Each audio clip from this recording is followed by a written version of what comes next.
Ngày níខ្ញុំបង្ហាញបងប្អូនរបៀបធ្វើនំផ្កា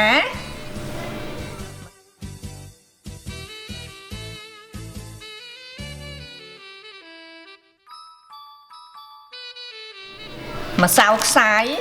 មួយកញ្ចប់ម្សៅខ្សាយយើងហ្នឹងណាដូង1កំប៉ុងស្ករ1ខាប់ពងទា3ទឹកកន្លះខាប់ហើយល្ងស1ស្លាបព្រាល្ងខ្មៅ1ស្លាបព្រាបាយហើយអំបិល1/4 teaspoon កាត់ម្សៅដាក់មុនដ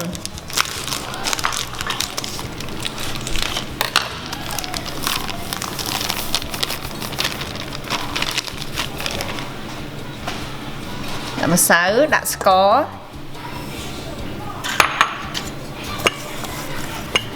ពងយើង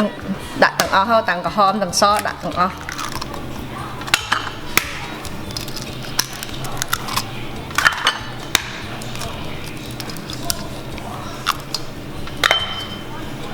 ជាមួយទឹកណាដាក់ចូលមុនសិនទៅលាយវាហើយចាំយើងដាក់ដូងតាមក្រោយ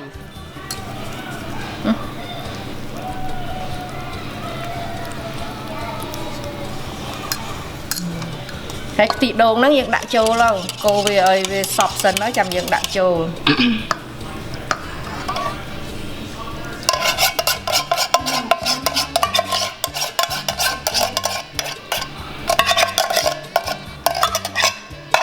ហើយដាក់អំបិលហ្នឹងចូលទៅ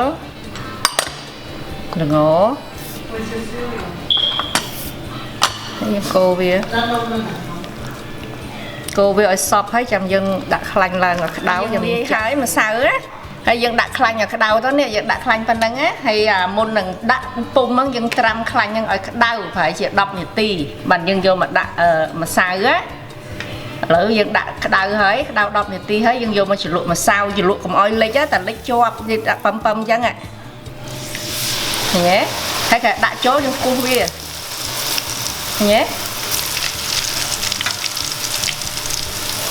ហើយអាពុំហ្នឹងយើងត្រាំចោលនៅខ្លាញ់ហ្នឹងយើងមិនបាច់យកចេញទេហើយយើងប្រែវាអត់យូរណាកុំឲ្យនេះពេកកុំឲ្យតែខ្លោចឃើញទេយើងវាដូរពណ៌អញ្ចឹងហើយយើងប្រែវា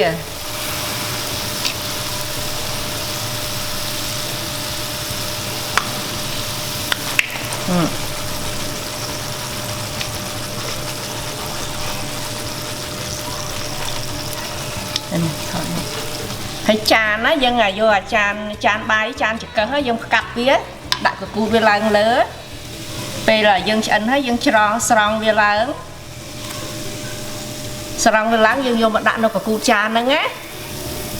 ឲ្យវាទៅជារាងចានហើយឥឡូវនេះពុំក្តៅហើយវារៀងទៅត្រាំខ្លាញ់ចោលយើងយកមកជ្រលក់កុំឲ្យលិចតែលិចជាប់ឃើញទេតែប៉ឹមអញ្ចឹងណា